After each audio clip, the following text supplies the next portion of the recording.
Comedians have learned to bridge their own digital divide during the pandemic in order to stay afloat without any live laughs. Many have utilized platforms such as Instagram Live, podcasting, and YouTube in order to practice their art form, in addition to teaming up with other stand-up comedians in order to reach a wider audience and utilizing a conversational tone in order to appeal to more people.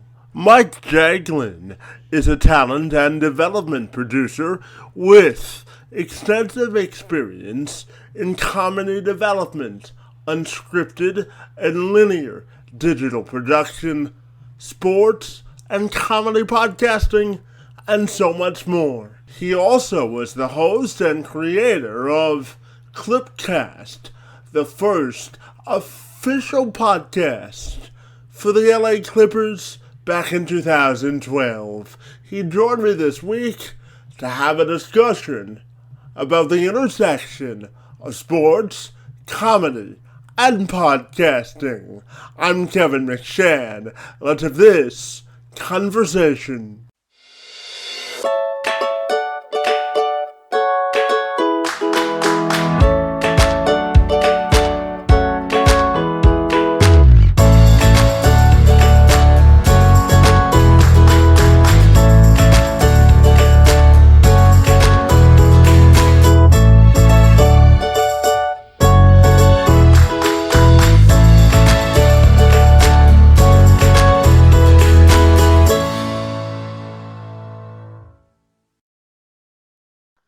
Absolutely, Mike. Welcome you to the program, and I have to tell you that I'm excited to talk to you today about sports, comedy, and podcasting. Great to see you this afternoon, and thanks so very much for being here. Thank you for being on the show. Yeah, as we know, sports and comedy in the podcast world, they kind of go hand in hand, and it's really been interesting to see how a lot of comedians have gone into not just podcasting, because it feels like every comedian has a podcast, especially with the pandemic. If you didn't have a podcast, you were kind of in trouble. But there are people, such as Sam Tripoli and Joe Prano, and I was on Kevin Brennan's sports podcast recently. A lot of comics do have sports podcasts, which I think is very important. Sports is a very big issue, and I think people get tired of listening to the talking head or the analytical perspective all the time. Absolutely. So, my first question for you today is obviously because of COVID, everything's had to pivot. And I'm wondering your thoughts in particular about how comics and the common industry as a whole has sort of used the digital space to their advantage during this time. Well, there were a lot of online comedy shows which are very tough because you have a lack of audience. So you would have people, go on and subscribe to the Zoom and do stand up that way, but you're not doing it in front of an audience. I was told by a good friend, Todd Glass, that like a lot of comics were complaining because it's a lack of stage time, a lack of being able to work out. If you're unable to go to a gym or have a gym at your house, you're kind of handicapped with that. But having a podcast, getting back to the podcast element, is huge and was huge for a lot of these comedians during the pandemic. I have a friend, Ian Bagg, that he launched basically kind of an around the horn Zoom type show. And you're seeing, most podcasts, as we are right now, are via Zoom. So for the comic in general, I feel like if they weren't utilizing their time, doing podcasts or, doing some of these live shows via Zoom, they were kind of wasting their time until, we get to where we kind of are now, where the road is opening. And Mike, I'm also curious to follow up by asking you, how do you think we successfully combine both sports and comedy to make a appealing product? Well, I think the key, I think the key is one, the comedian or the host has to have that has a comedic background, has to be knowledgeable in sports. You want to know what you're talking about and what these people are saying in a way that they're just not rambling. And then vice versa. If I have more of a sports persona, but I want to make my podcast a little more uh, comedic based, I'm gonna have to be able to have those chops. There are very, I would say, very few podcasts that are able to do both, even though they do kind of go hand in hand. It isn't the easiest thing to do, is to combine the two.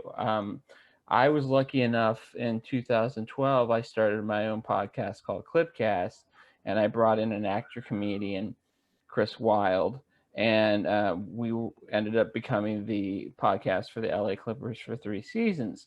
And I was more the straight guy and more the stat guy, and he was more of the comic relief. And again, that's another way to do it. You have your straight guy, you have your comic relief guy, almost like kind of like doing a sitcom. Um, but um, but yeah, that's kind of how I kind of bridge the way comedy and sports kind of go hand in hand. And let's be honest, like comedy and sports are two of the largest forms of entertainment. And if you're able to blend them together into a successful, baby that turns into, some type of like awesome love child, then I think you've won. And tell me, Mike, as you know, just because you've been a famous celebrity or sports star doesn't automatically mean that you'll automatically be successful in the podcasting space. Because, as you know, it's a saturated market. So, how do you think celebrities and other people in the sports industry can succeed in this saturated market? I think comics and people in sports have that issue. Just because you're a celebrity doesn't necessarily mean that someone wants to listen to you weekly on a podcast. It's important to have a certain angle, some certain hook, to be able to gravitate into those listeners. And for people that want to know, like, even if you're starting the podcast or want to start a podcast, you've got to be patient. You've really got to know, one, you got to know your voice, you got to know your demographic, you got to have your social media outreach, and you've got to be able to know that Rome wasn't built overnight. Your podcast isn't going to be built overnight. And I think you're seeing a lot of celebrities, and I know a lot of comics. They don't want to name names. They have big names, but their podcasts don't do great. It's just the way it is. Some people just don't tune in for that.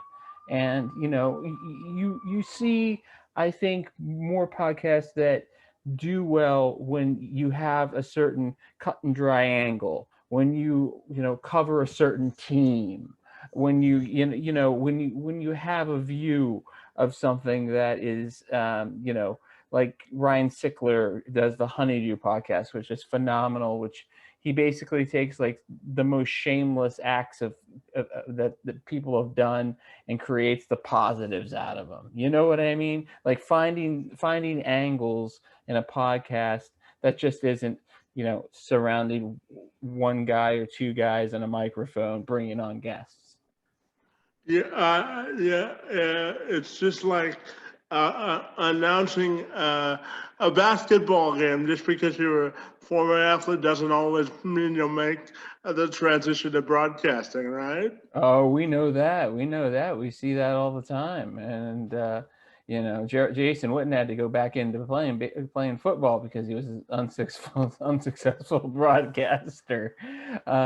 It just doesn't translate for some people. It's just the way it is, and that's the same thing with the podcast world. You have a lot of athletes out there that are trying their own podcast and their view.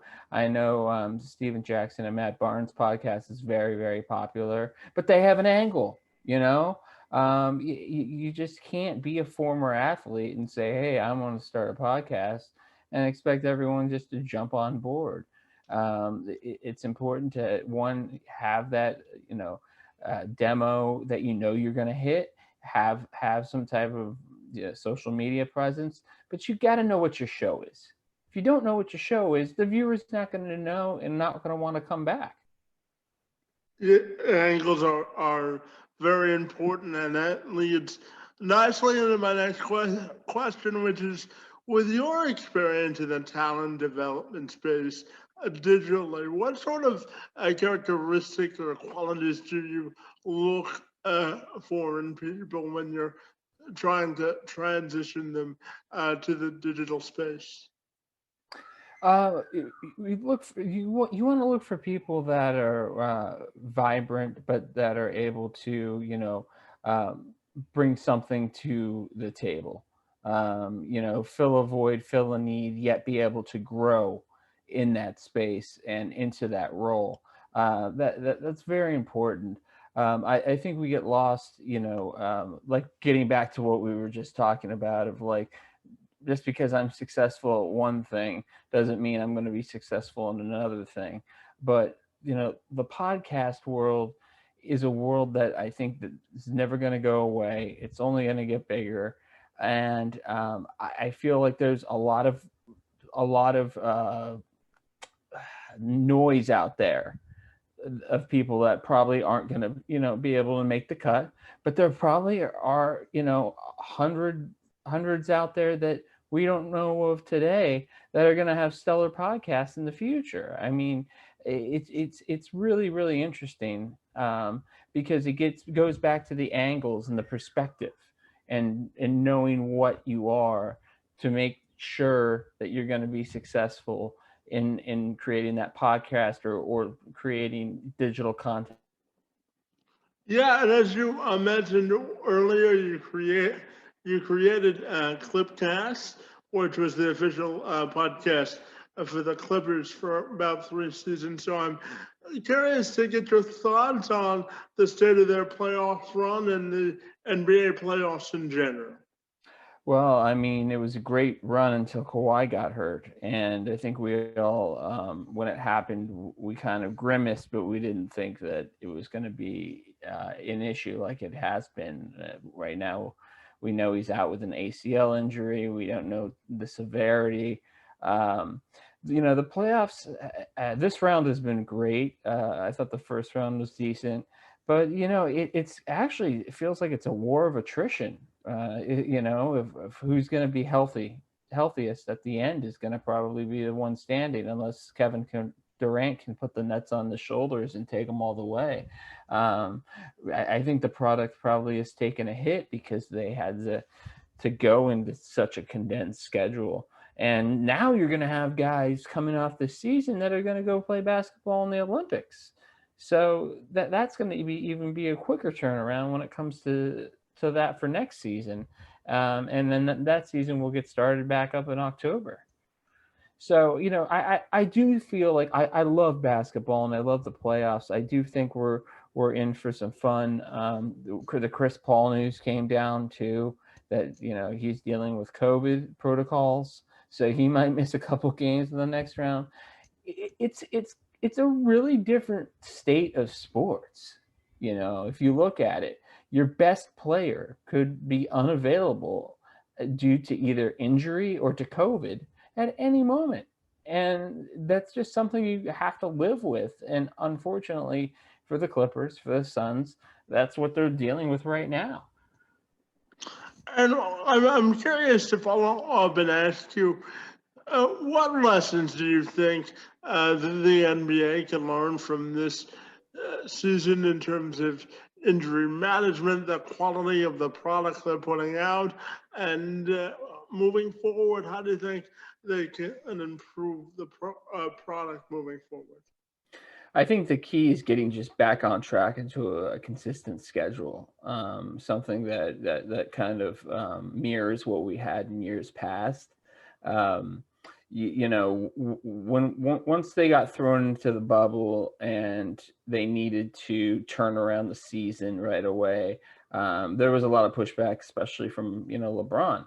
And you've seen the wear and tear that these guys have had on their bodies, because the product is so important and there's so much money at stake. I mean, let's not forget, sports, entertainment, business. So business is all about making money, and the NBA needs to make money. So I feel like next season will start to slowly, hopefully, get back on track. Though I'm worried with the Olympics. You're going to have these guys, coming off of playoff runs, going to the Olympics, then going into training camp. That's a lot.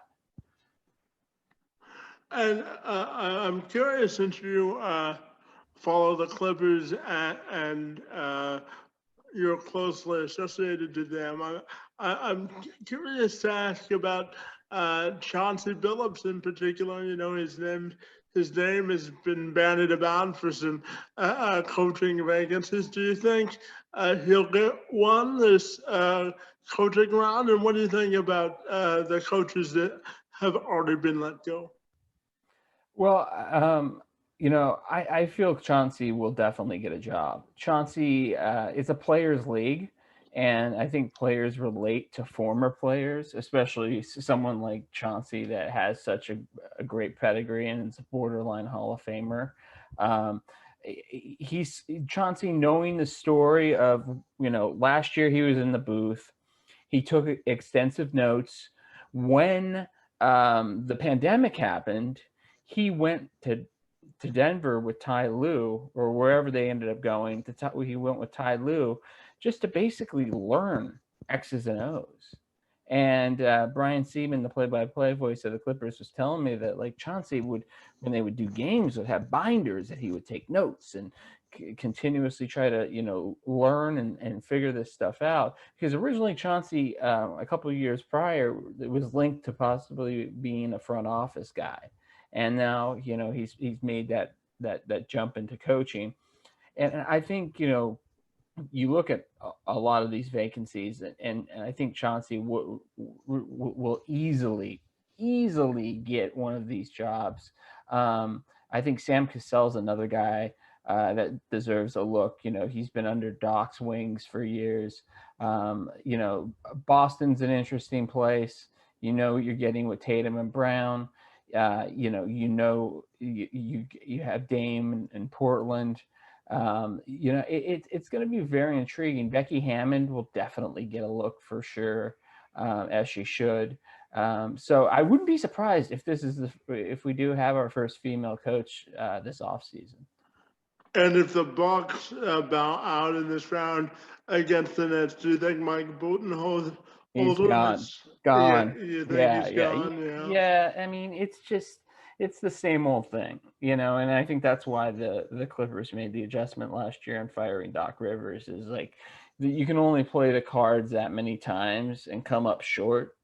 And we saw in that game 5, you have no business, losing the game like that, especially when you should be dictating it more inside, rather than just settling for jumpers and then allowing, Jeff Green, a historic performance by Kevin Durant, playing 48 minutes and scoring those 49 points or 47 points, whatever he scored.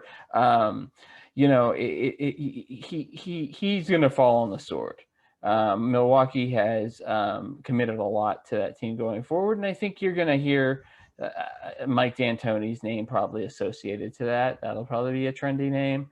I don't know if Chauncey will be associated to that at all, But yeah, I would assume he would be definitely definitely out.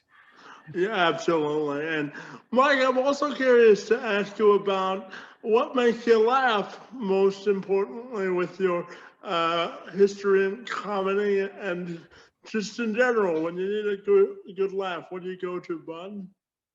Well, I mean, I think self-deprecating humor is always the best. I always feel like it's relatable, right? We all have, flaws. We all have mistakes.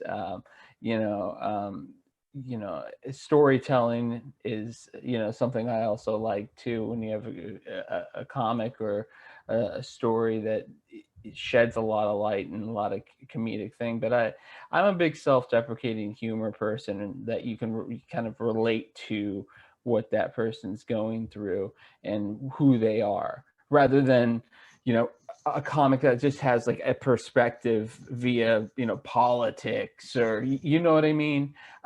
It's a lot more easier for me, even though I, will watch, political humor shows.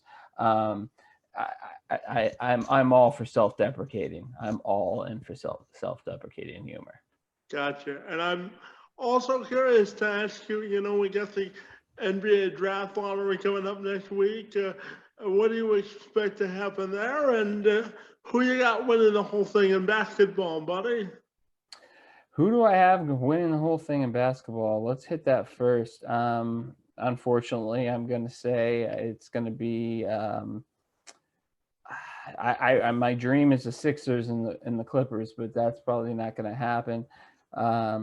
I'm going to say I just have a weird feeling that it's going to be Utah and the Nets. Um, I think the Nets will figure out a way to get there, and I think Utah will give them a tough test. But honestly, I would like to see Philly get out of the East, and I think if Philly gets out of the East, I think Philly's capable of beating Utah, even with Utah having, one of the best records in the league. And with the draft lottery, it's an interesting, draft because you have Cade Cunningham, you've got Suggs from Gonzaga. There really isn't like a true number one guy this year. So it's going to be interesting to see it kind of, similar to what it was last year, but a lot of good players. So I think the evaluation this season will be a lot better because we're not dealing under the COVID protocols. A lot of these guys were drafted without, having workouts. That's going to be, great being able to have the mini camps, and, summer league's going to be in full effect. But I do think that this is a pretty deep draft, and I think there are some guys that, could definitely be some good rotation pieces, in the late first round, early second round. And just going back to coaching vacancies for a minute, how important do you think that it is to get new blood into the coaching ranks as head coaches, uh, as opposed to hiring retread coaches? That's a great question. I think that, you need new blood, but the problem is it needs to be new blood that has a voice. Going back to what we talked about earlier in podcasts, you need to have a voice. Well, you need to have a voice in coaching. Just because you're new blood doesn't mean you're going to be able to get that team over the hump. I mean, we had Doug Collins for years with the Bulls back in the 80s, unable to get over the hump. Phil Jackson comes in. You had Del Harris, with the Lakers. Phil Jackson comes in. I feel though, since it is such a players' league, you need a coach that is relatable, that is willing to adjust, willing to listen to their number one players, but yet put the smack down. I think Ty Lue is a great example of that, especially when he coached Cleveland to that title in 2016, being able to put LeBron in his place, yet be able to have the respect of LeBron and the respect of the team. Retread coaches are always going to be there, but you look at what Nate McMillan's been doing in Atlanta. That's been phenomenal. He got that job on default because Boyd Pierce was fired, and they've been one of the best teams in basketball since then. And he was kind of pushed out of Indiana, and looking back at it, in retrospect, he probably should have stayed. Never been fired. Yeah. Never been fired. I mean, they just fired their other coach, and that's the thing too. It's like, okay, if I'm going into that situation now, what does that show me? What's the stability factor? And I think a lot of it has to fall on GMs too. The GMs really have to evaluate what these coaches are going to bring and what they're capable of doing when you're looking at new coaches.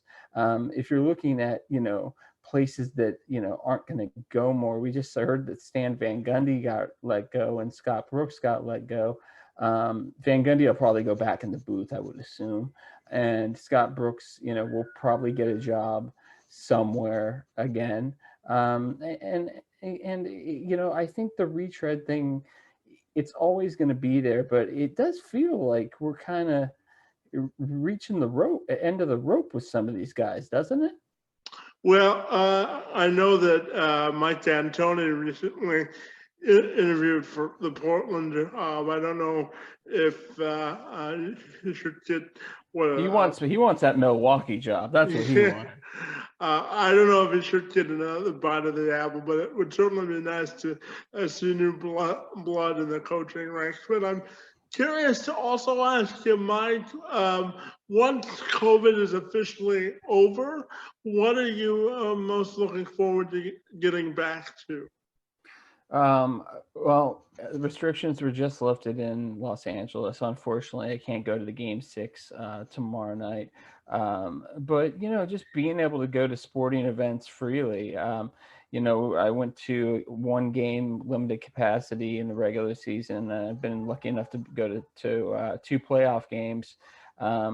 California's done a phenomenal job with the COVID numbers, so we're able to open up. But I'm just happy to be able to go to events again. And it's been hard for a lot of media members too, because you can't go to shoot around.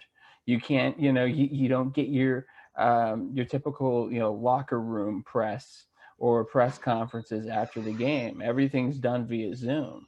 So, just having that kind of go back to normal in sports, I think will be a big step as well. But for me, it's all about events. It's all about sports, concerts, and doing activities that, I've really been held back over the last year and a half. Yeah, and Mike, my final question for you is if people want to get connected with you, what's the best way they can do that, bud? At mjags24 on Twitter. I do podcasting for 213 Hoops. You can do at 213 Hoops, which is on Twitter, and they have their own site. I'm doing a podcast tonight after the game, and that is the best way to get a hold of me. Fantastic, Mike. I really enjoyed our discussion about the intersection of sports, comedy, and podcasting. Your time, insights, and perspectives are most appreciated. And thanks a million for joining me today, Bob. No, it was a pleasure. It was a pleasure. And you take care.